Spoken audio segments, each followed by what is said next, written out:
UMR, upah minimum regional, itu berasal dari KHL ya. Awalnya KHL sebenarnya. UMR itu upah minimum regional itu awalnya itu KHL, komponen hidup layak. Komponen hidup layak itu begini. Saya sedikit mengilustrasikan komponen hidup layak ini. Sehari orang satu orang itu mengkonsumsi makanan dihitung. Misalkan sekali makan kita butuh sekepel nasi, itu harganya berapa. Kemudian kita butuh juga tempe 2, nah, tempe itu harganya berapa. Tahu 2 harganya berapa. Air minum segelas harganya berapa. Kemudian itu dikali 3, kemudian dikalikan 30. Nah itu UMR itu hak dasar. Itu komponen hidup layak itu seluruh seluruh apa yang kita konsumsi, yang harus kita konsumsi selama sehari kali 3 kali 30, itu UMR ya. Jadi itu nggak boleh enggak. UMR itu batas minimum. Batas minimum berbeda dengan insentif dengan salari. Beda itu. Itu yang membedakan. Yang kedua, saya tidak pernah menjanjikan gaji. Saya tidak pernah menjanjikan gaji, tetapi saya memberikan tawaran insentif. Insentif itu dari mana? Satu, saya memiliki saham di aplikasi MBG sebanyak 15%. Dan 15% itulah yang akan saya bagikan ke teman-teman.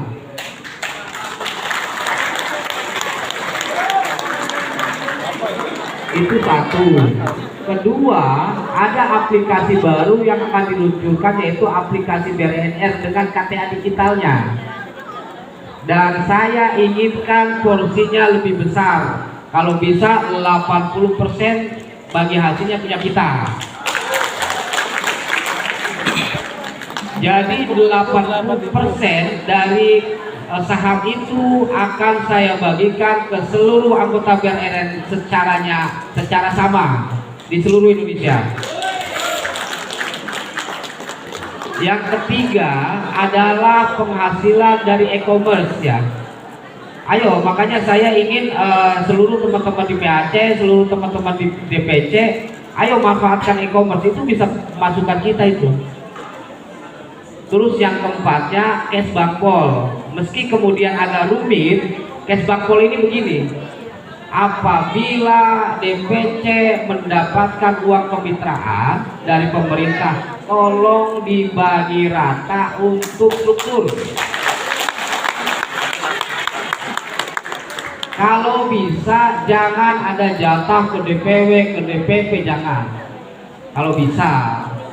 Jadi misalkan dapat anggap saja tahun itu 120 juta dibagi 12, berarti per bulan 10 juta. Nah, dibagi rata, ambil semua itu hak DPC itu. Di DPW pun begitu. Jadi itulah cara kita memberikan nafkah kepada teman-teman kita di struktur. Ambil itu. DPP punya bagiannya sendiri. DPP akan dapat dana kemitraannya sendiri. Jadi tidak usah DPP mengintervensi DPW.